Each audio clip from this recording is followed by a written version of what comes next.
یک نصیحت برای جوانان برای احترام پدر مادر مصطفی. برادرها، من عمری من در 85 رفته.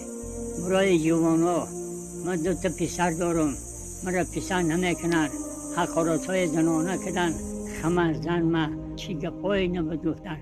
پروردگار خدا همه جوانها را انصاف و طاعت بده که پدراشان موارد نکنن. خدا پروردگار نگهبان شما محمد هم. آنچه کردی با پدر برای پدر داد نگوی. طرفی زنک جان، عروس جان، خرمت، ششتیک برده ششتیکش میاری، سموسه برده سموسهش میاری، ستاریش نمگه خودت در چوبتکات کده میاری. رفته دروازه شده نیم پره کرده دید که آی مادر خدا خواهد پادشاه میشه. پدرتینه نمیاری. شما دنیا قدشمند خدا رحمتش که باشن مردن صحبت شدون. میگد بچه میگد همین ظالم بود که محبت علا در نگیرونه.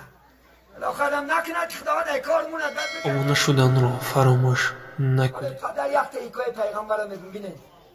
پیغمبر بزرگوار عبدالله ابن عمر، بچه عمر عبدالله فریاد کرد میده. بچه هم اینجا بیا گفت انچه دیر بعد اومده با شیش گفت که بچه جان من تو را فریاد کردم چه دیر اومدی؟ گفت من خانه دور اومدم، مادرک من پاچکاش در قفس سینم گرفتم، برای شکای مبارکم پازش کردم که رسول الله گریه میکنه.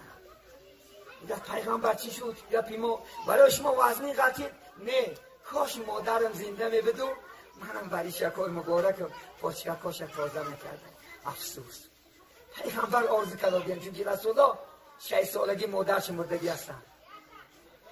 6 ماه در شکم مادر پدرش وفات کرده هستن، یتیم بود. کاش میگفت مادر زنده میبودو مثل تو ریشکاش چکا و پاچکاش بریشم تازه بکردن. حسن بصری را بینید، یکی عالمای برجسته اولیاء الله زمانش بود. هر شب یک وظیفه داشت بیاد. وظیفهش همین. شب یک بار رفتن مادرش خبر میگرفتن، پاچکاش بریش مبارکش خوش رو پازه میکردن. مادر جان پاچک غنیمت ایتنا. چونکه پیغمبر حدیث رسول الله که الجنت تحت اقدام الامهات، جنت زیر پای مادران برادران نبرار. اگر مادرت ناراضی شد دنیا میسوزه. نمازت، عبادت، خیرت، احسانت، ولی بعضا زنهاش ایترش مادرش نمیبینه رفته. همیشه خدا خواهد چون باشیده که ایترسی زنش مادرش افرد نمیپرسه. از ترسی زنش مادرش پدرش خبر نمیگیره. خدا خواهد پدر از بچه که میکشید. همون حضرت نگد هر شب همین بود. یک شب خانهش مهمان اومد نگد حسن بصری رحمت الله علیه با مهمانا آواره شد نگد. شب نگد به وقت برفته دروازه شده نیم پره کرده دید که مادرش خوابه. دیرش طاقت نکرد میگه سه که دور مدو خودپش بالا کرد میگه بریشاش پاچکاش پازه کرد و برمدشش. سحر دیدنش میگه از ریشاش یک صحابه شاگردش خواب دید میگه در خوابش هر یک تاری موش فرشته ها فرمده برمدشید. این گفت برای چی؟ گفت حضرت گفت میشه در خواب مدیدیم تمام ریش شما فرشته ها برمدشید. این همون خدمتی که برای من مادرم میکنم. از دعای مادر خدا خواهد پادشاه میشه. از دعای مادر. امروز بعد میشنیم پدر مادر رو پریزنورد ندارن آدم.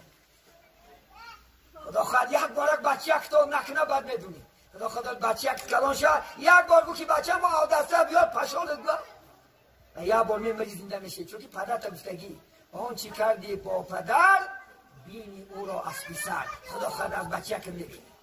این جهان کو از فعل ما ندا باز می آید سوی ما عکسی صدا. خدا خواهد 20 سال بعد 15 سال بعد خدا خواهد عکسای صدا که امروز برای پدر داد میگوید. طرفی زنک جان، عروس جان، خرمت، ششتیک برده ششتیکش میاری، سموسه برده سموسهش میاری، ستاریش نمگه خودت در چوبتکات کده میاری. پدرتینه نمیاری. شما مادرتینه نمیاری.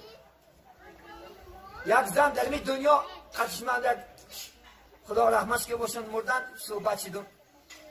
میگد بچه میگد همین ظالم بود که میگد شب میگد شاپور بود ماشین های میکرد. شب ساعتی 10 اوچت سمبوسه و ششلی که گرفته میگذروند بوش به دماغ من میرسید حتی سویت کشته میخوردم. این دیل بینه، این بعد خدا زده به ایمان بینه. ولی که شما افضلین افکات اول برای پدرت میگن، افضلین افکات برای مادرت. شوهر که در خوردی برای تو خدمت کرد یا نکردی. خدا قرآن میگه اعوذ بالله من الشیطان الرجیم وقضى ربكم الا تعبدوا الا اياه وبالوالدين احسانا اما يبلغن عندك الكبر احدهما او كلاهما ولا تقل لهما اف. ببین خدا میگه فقط من عبادت کنه، بغیر از من دیگر یگان سه عبادت نکنه. ما شما مزار عبادت داریم، چوب عبادت داریم، علاب عبادت داریم. خانه جای شما نه عروس هم میارن در دیدی علاب گیر به حرام است و شرک است یا که در نکاح هر هنر رو میکنید شما سوزن بزدیمش این شرک اینه به چیه به سوزن که این سوزن همون بولش نشید چی اگر در کنه نداره و سوزن متبر نشید و سوزن که در تاج زد زگر این عقل بینه کنی علاب گیرون کنی که عروس شاد در نوید را چی؟ خدا خدا در 10 سکند به جمعک می شود. یک علاب پرستی خدا زده بینه 70 سال علاب سر ساعتی 3 خسته میگن علاب میکنند طاعت میکنند عبادت میکنند عین حاجت میپرسند 70 سال و میگه به یرز یک دستمت خون چی؟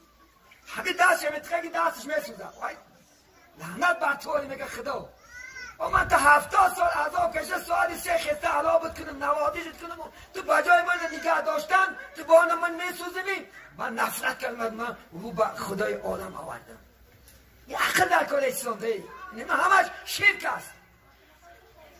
آدم کافر میشود اگر همه اعتقاد کنی که باید چی بدست من یک بدون که برای چی علا میکنن و این محبت چه در میگیرون است این محبت علا در میگیرون خدا خودم نکنه که خدا در کار موند باید بگرد یا این رفته علاب نتکیه کو بعد خدا خواهد علاب سوزد یک بار کولید که ندو تکیه با الله کن.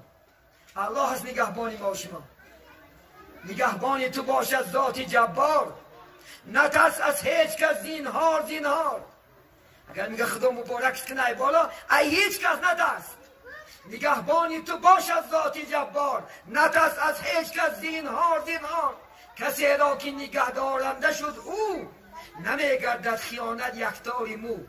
اگر خدا مبارک نه یکتاری مو تا یک آدم بیجا کرده نمیتونه